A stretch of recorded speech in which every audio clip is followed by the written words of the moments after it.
नमस्कार।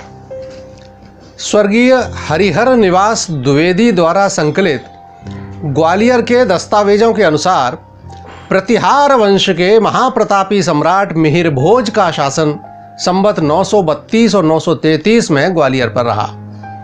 यह ग्वालियरगढ़ एवं सागर ताल के पास मिले 4 अभिलेखों से प्रमाणित होता है। इनमें श्री गोपगिरी के कोट्टपाल के रूप में अल्ल तथा बलाधिकृत अर्थात सेनापति के रूप में टट्ट का उल्लेख अंकित है। इन्हीं कोट्टपाल अल्ल ने ग्वालियरगढ़ की एक शिला को छेनी से कटवाकर विष्णु मंदिर का निर्माण कराया था। सागर ताल से प्राप्त अभिलेखों में तुरुस्कों के रूप में मुसलमानों का भी उल्लेख है। 8वीं ईस्वी में नागभट्ट ने मुसलमानों को हराया होगा। यहाँ 10वीं शताब्दी के प्राप्त अभिलेखों में महेंद्रपाल के नाम का भी उल्लेख है, जो भोज के पुत्र थे। उनकी मृत्यु के पश्चात महीपाल ग्वालियर पर अधिकार किए रहे। 950 ईस्वी के आसपास कच्छपघात वज्रदमन ने प्रतिहारों से ग्वालियरगढ़ छीना। कच्छपघात राजाओं का अधिकार सन 1128 के लगभग तक इस क्षेत्र पर रहा। कछवाहों के इस राज्य में सिंघानिया, पढ़ावली, नरवर तथा सुरवाया तक का क्षेत्र शामिल था। इन राजाओं के समय में स्थापत्य एवं मूर्तिकला का विशेष प्रसार हुआ। ग्वालियरगढ़ में सास बहू के मंदिर, सिंघानिया का ककन मठ, पढ़ावली तथा सुरवाया के मंदिर इन्हीं के समय बने। इस वंश द्वारा ग्वालियरगढ़ पर अधिकार करने के पूर्व सिंघपानीय अर्थात सिंघानिया इनकी राजधानी था। वज्रदमन ने गोपगिरी को जीता, यह सास बहू के मंदिर से मिले अभिलेख से स्पष्ट है। सिंघानिया में मिले 1035 के अभिलेख में भी वज्रदमन कच्छपघात का उल्लेख है। इन अभिलेखों के अनुसार इनका वंश वृक्ष इस प्रकार है, देखिएगा जरा। लक्ष्मण, वज्रदमन, मंगलराज, कीर्तिराज, मूलदेव, देवपाल, पद्मपाल, सूर्यपाल, महीपाल, भुवनपाल एवं मधुसूदन। इस वंश के अंतिम राजा तेजकर्ण से परमार्दिदेव परिहार ने ग्वालियर का राज्य ले लिया। कैसे लिया, जरा बड़ी रोचक कहानी है। इसकी गाथा तो आज तक जनश्रुतियों में सुरक्षित है। हुआ कुछ यूं कि राजा तेजकर्ण अपना राज अपने भांजे परमार्दिदेव को सौंपकर देवसा के रणमल की राजकुमारी मारोनी से विवाह करने गए। विवाह करने के बाद 1 वर्ष बाद लौटे तो भांजे ने ग्वालियरगढ़ लौटाने से इनकार कर दिया। यह प्रेम गाथा ढोला मारू के नाम से आज भी जन जन का रंजन करती है।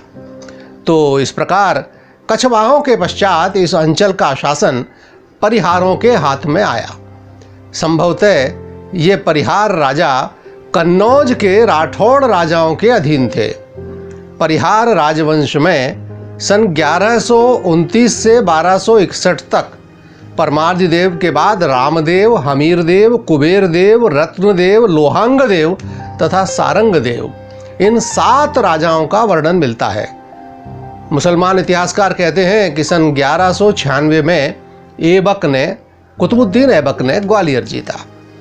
कनिंघम लिखते हैं कि सन 1210 में ऐबक के बेटे आराम शाह के समय हिंदुओं ने ग्वालियरगढ़ पुनः जीत लिया और 1232 तक यह परिहारों के पास रहा। कुरैठा ताम्रपत्रों के अनुसार ग्वालियर विजेता वस्तुतः प्रतिहार थे। उसके अनुसार नटुल पुत्र प्रताप सिंह के पुत्र विग्रह ने एक म्लेच्छ राजा को पराजित कर गोपगिरी को जीता। उसके चाहमान कल्हण देव की पुत्री लाल्हण देवी से मलयवर्मन प्रतिहार नामक पुत्र हुआ, जिसके सिक्के नरवर, ग्वालियर और झांसी में मिले हैं, जिन पर संवत 1280 से 1290 तक की तिथि अंकित है। सन 1235 में अल्तमस ने ग्वालियरगढ़ पर आक्रमण किया। खंगराय के अनुसार उस समय चौहान, जाधौन, सिकरवार, कछवाहा, मोरी, सोलंकी, बुंदेला, बघेला, चंदेल, ढाकर, पवार, खींची, परिहार, भदौरिया, बड़गूजर, ये सभी समुदायों ने मिलकर उसका मुकाबला किया, किंतु अंततः अल्तमश विजयी हुआ और राजपूत ललनाओं ने ग्वालियर में जौहर भी किया। विक्रम संवत 1177 के एक अभिलेख के अनुसार कच्छप घातों की एक शाखा नरवर पर राज्य कर रही थी। इसमें गगन सिंह, शारदा सिंह तथा वीर सिंह का उल्लेख है। जिस समय ग्वालियर पर मुस्लिम आधिपत्य हुआ, लगभग उसी समय सन 1247 में नरवर में एक नए राजवंश की स्थापना हुई। प्रतापी चाहड़ ने संवत 1304 में नरवर पर अधिकार कर लिया, किंतु संवत 1357 में अल्तमश ने नरवर को भी जीत लिया। उस दौरान इस वंश में आसल्य देव, नृपवर्मन, गोपाल देव एवं गणपति देव नामक 4 राजा हुए। विक्रम संवत 39 के कचहरी के अभिलेख में चाहड़ के पूर्व के किन्हीं जयपाल का नाम दिया हुआ है, जो अत्यंत पराक्रमी थे। वह रत्नगिरी नामक गिरीन्द्र के स्वामी थे। चाहड़ का उल्लेख सुरवाया व कदवाहा के अभिलेखों में भी मिलता है, जिनके अनुसार इन्होंने मालवा के परमारों को भी त्रस्त किया था। अतः संभवतः चाहड़ का राज्य आज के गुना जिले तक था। चाहड़ के पश्चात नरवर्मन राजा हुए। नरवर से प्राप्त अभिलेखों के अनुसार इन्होंने धार नरेश से भी चौथ वसूल की, तो यह निश्चय ही उनके प्रतापी होने का संकेत है। नरवर्मन के बाद उनके पुत्र आसल्यदेव का उल्लेख संवत 1319 तथा 1327 के भीमपुर और राई के अभिलेखों में मिलता है। इनके अनेक सिक्के भी मिले हैं, जिन पर संवत 1311 से 1336 तक की तिथि अंकित है। लगभग 25 वर्ष के शासनकाल में आसल्यदेव ने आज के संपूर्ण शिवपुरी जिले तथा गुना के कुछ भाग पर शासन किया। आसल्यदेव के पश्चात उनके पुत्र गोपाल देव राजा हुए। कचहरी के अभिलेख के अनुसार इन्होंने बुंदेलखंड के तत्कालीन राजा वीर वर्मा द्वारा किए गए आक्रमण को विफल कर दिया था और विजय प्राप्त की थी। यह युद्ध ईसागढ़ के नज़दीक बंगला नामक ग्राम में हुआ, जहां आज भी अनेक स्मारक स्तंभ खड़े हैं, जिन पर गोपाल देव की ओर से लड़ते हुए वीरगति पाने वाले वीरों के स्मारक लेख हैं। इस वीरवर्मन का शासन करेरा पर भी रहा होगा। नरवर के एक अन्य अभिलेख के अनुसार गोपाल देव के पुत्र गणपति देव ने संवत 1355 में कीर्ति दुर्ग अर्थात चंदेरी को जीता, किंतु इसके बाद यह वंश मुसलमानों की विजयवाहिनी से टकराकर समाप्त हो गया।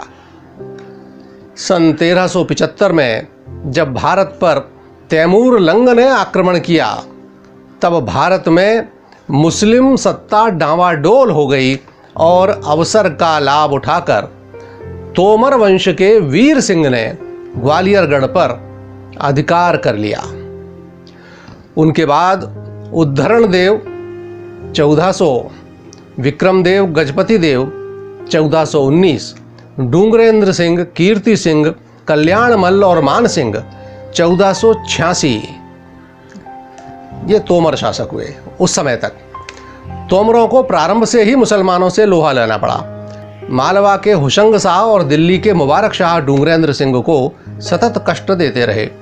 हुशंग शाह से पीछा छुड़ाने को उसे मुबारक शाह की सहायता लेनी पड़ी और उसे कर भी देना पड़ा, किंतु वे अपना स्वतंत्र अस्तित्व बनाए रखने में सफल रहे। उन्होंने 1438 में नरवर किले को भी घेरा, जो उस समय मालवा के अधीन हो गया था।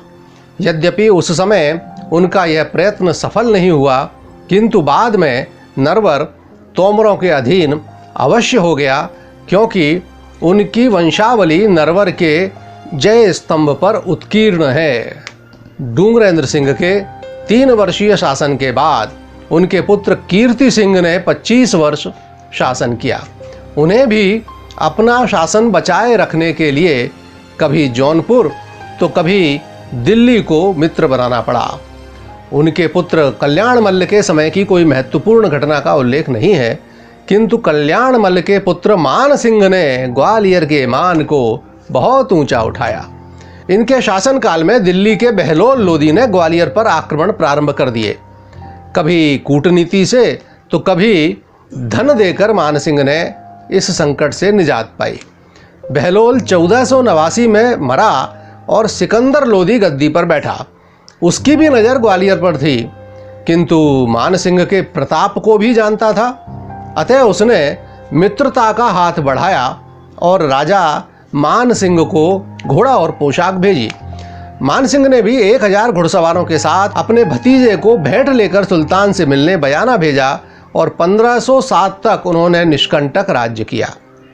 इस बीच 1501 में तोमरों के राजपूत निहाल से क्रुद्ध होकर सिकंदर ने ग्वालियर पर आक्रमण किया। बहुत महत्वपूर्ण घटना है यह इतिहास की। किंतु मान सिंह ने अपने पुत्र विक्रमादित्य को भेजकर सुलह कर ली, लेकिन 1505 में यह शांति काल खत्म हो गया और यह जबरदस्ती की ओढ़ी हुई दोस्ती कब तक चलती आखिरकार। और सिकंदर लोदी ने फिर ग्वालियर पर चढ़ाई कर दी। इस बार मान सिंह ने भी आर पार की लड़ाई करने की ठान ली। लोदी की रसद काट दी गई और बेतरह कुटाई की गई। सिकंदर लोदी बहुत दुरावस्था में दिल्ली को भागा। इसके बाद 1517 तक मान सिंह ने निष्कंटक राज्य किया। किसी की हिम्मत ही नहीं हुई ग्वालियर की ओर टेढ़ी नजर करने की। सिकंदर के बाद उसके बेटे इब्राहिम लोदी के मन में भी ग्वालियर गढ़ लेने की महत्वाकांक्षा जागृत हुई। जिस समय यह गढ़ घिरा हुआ था उसी समय मान सिंह की मृत्यु हो गई और उनके पुत्र विक्रमादित्य अपने नाम को सार्थक नहीं रख सके। उन्होंने लोदी की अधीनता स्वीकार कर ली। यहाँ तक कि पानीपत के युद्ध में वे इब्राहिम लोदी की ओर से लड़े। तोमरों की राज्य सीमा में वर्तमान गिर्द, मुरैना, श्योपुर, नरवर ये सभी जिलों के भाग शामिल थे। मान सिंह के काल में निर्मित मान मंदिर हिंदू स्थापत्य कला का अप्रतिम उदाहरण है। इस स्थापत्य को सजाने के लिए पत्थर को तराश कर बनाई गई मूर्तियां बेजोड़ हैं। शताब्दियां बीत जाने के बाद भी उनके रंग फीके नहीं हुए हैं। ग्वालियर गढ़ की जैन प्रतिमाएं भी उल्लेखनीय हैं, जो डूंगरेंद्र सिंह के कार्यकाल में निर्मित हुई हैं। इन प्रतिमाओं का 1527 में बाबर ने ध्वंस करवाया और इस घटना का अपने आत्मचरित्र में बड़े गौरव के साथ वर्णन किया। 200 वर्ष बाद जब मराठा सेनानायक पेशवा बाजीराव ने 1724 में मालवा व चंबल क्षेत्र को मुस्लिम आक्रांताओं से मुक्ति दिलाई, तो उनके द्वारा नियुक्त राणोजी सिंधिया, मल्हार राव होलकर व उदाजी पवार का आम जन ने हृदय से स्वागत किया। नमस्कार।